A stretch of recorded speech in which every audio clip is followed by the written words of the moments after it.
موجودہ حالات اس سے بھی مختلف ہیں. 17 کا سینسس آج ہو سکتا ہے 101 ہم نے کیا ہو تو اس میں تصحیح کی ضرورت ہو, اور اگر 125 پہ جو کہ انویلڈ ہے اس وقت, جو ویلڈ ہے اس وقت, ان پلیس ہے, ان پوزیشن ہے, اس نوٹیفیکیشن کے تحت انشاءاللہ الیکشن ہوتے ہیں. کتنا آگے جائیں گے؟ نئی حلقہ بندی ہو جائے گی, الیکشن کا شیڈول پھر اناؤنس ہو جائے گا. کوئی یہ 2 سال یا 4 سال کے لیے تو نہیں الیکشن سسپینڈ ہوگا. ہم بالکل اس الیکشن کے لیے تیار ہیں. وہ 2 سال بعد, وہ 2 مہینے بعد ہو, وہ 4 مہینے بعد ہو, وہ جب بھی ہو, ہم انشاءاللہ تعالیٰ بھرپور طریقے سے اس الیکشن کو لڑیں گے. اور یہ جھوٹا اور منفی پروپیگنڈا فواد چوہدری صاحب کا, جو جیسے میں نے اس دن بتایا آپ کو کہ کبھی کہتے ہیں کہ جناب تعداد پوری نہیں ہے, ہمارے سوائے 2 یونین کونسلز کے جو ڈیفنس ایریے کی ہے, میں کھول کے بات کر رہا ہوں, اس کے علاوہ 99 چیئرمینز پاکستان مسلم لیگ نون کے الیکشن میں حصہ لے رہے ہیں. ان کا کاغذات نامزدگی جمع تھے, اور بھرپور طریقے سے ہماری تیاری ہے کہ اس الیکشن کو ہم انشاءاللہ تعالیٰ کنٹیسٹ کریں گے اور آپ کو انشاءاللہ جیت کے دکھائیں گے. پاکستان تحریک انصاف سے میں ایک سوال اور پوچھنا چاہتا ہوں کہ جب وہ جو 2015 کے الیکشن کی میں نے بات کی, اس میٹروپولیٹن کارپوریشن کی جو میعاد تھی وہ ختم ہوئی جنوری 2021 میں. الیکشن کمیشن آف پاکستان نے ایک نہیں متعدد لیٹر لکھے تحریک انصاف کی حکومت کو کہ ہم الیکشن کروانا چاہتے ہیں, حلقہ بندیاں کروانا چاہتے ہیں, ہماری معاونت فرمائیں. کوئی جواب نہیں. جب الیکشن کمیشن آف پاکستان نے شیڈول جاری کر دیا 2015 کے قانون پہ, تو یہ آرڈیننس لے آئے, آرڈیننس 2021, اور اس شیڈول کو معطل کروایا انہوں نے. کیوں کروایا؟ آپ بھاگ رہے تھے الیکشن سے, رائے فرار اختیار کر رہے تھے, ننگے پاؤں بھاگ رہے تھے, بھاگے آپ آرڈیننس لے آئے. ہاں ایک بات ہے, اس آرڈیننس میں آپ نے بھی اسلام آباد میں ڈائریکٹ میئر کے الیکشن کی بات کی تھی, جو ہم اس کو لے کے آ رہے ہیں انشاءاللہ. آپ کو تو خوش ہونا چاہیے. ہم تو آپ کی کئی ہوئی بات پہ عمل کر رہے ہیں کہ ڈائریکٹ الیکشن ہو, پتہ لگ جائے گا سب کو جناب کہ کس کی کتنی مقبولیت ہے.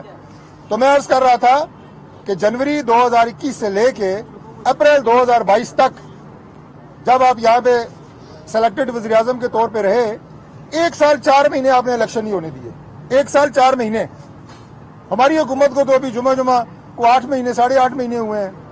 آپ 1 سال 4 مہینوں کا جواب دے دیں کہ آپ نے کیوں نہیں الیکشن کرائے تھے, ہم 8 مہینوں کا جواب دے دیں گے کہ ہم نے الیکشن ابھی تک کیوں نہیں کرائے. یہ ہماری میٹروپولیٹن کارپوریشن کی مدت میعاد اور آگے کیا ہوتا ہے. رہی یہ بات کہ آپ یہ کہتے ہیں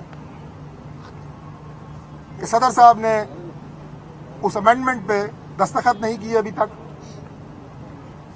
جو 2015 کا قانون تھا, جیسا میں نے آپ کو بتایا کہ ہم انشاءاللہ تعالی ایک مثالی میٹروپولیٹن کارپوریشن آپ کو دیں گے انشاءاللہ.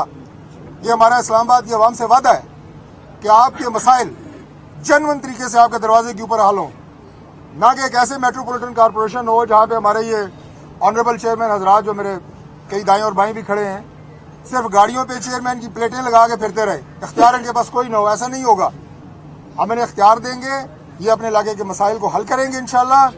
اور اس کے بعد جو آپ نے کہا کہ جی امینڈمنٹ اسی لیے کی گئی ہے, امینڈمنٹ پارلیمنٹ سے بھی پاس ہو چکی ہے. بلدیاتی نظام میں جو امینڈمنٹ ہے, لوکل باڈیز ایکٹ 2015 میں امینڈمنٹ وہ پاس کر دی ہے قومی اسمبلی نے, وہ پاس کر دی ہے سینٹ نے.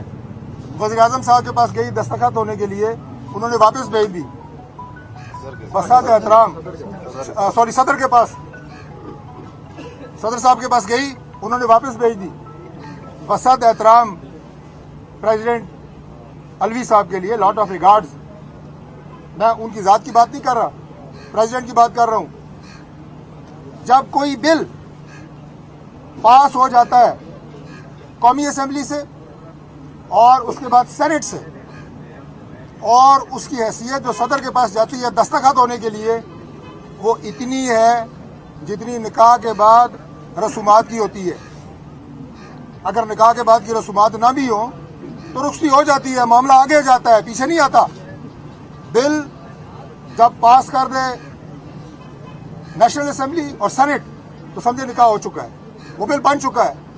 صدر 10 دن اپنے پاس رکھیں گے, واپس بھیجیں گے, جوائنٹ سیشن میں پاس ہو جائے گا, اور اس میں اللہ کا فضل سے ہماری اکثریت ہے.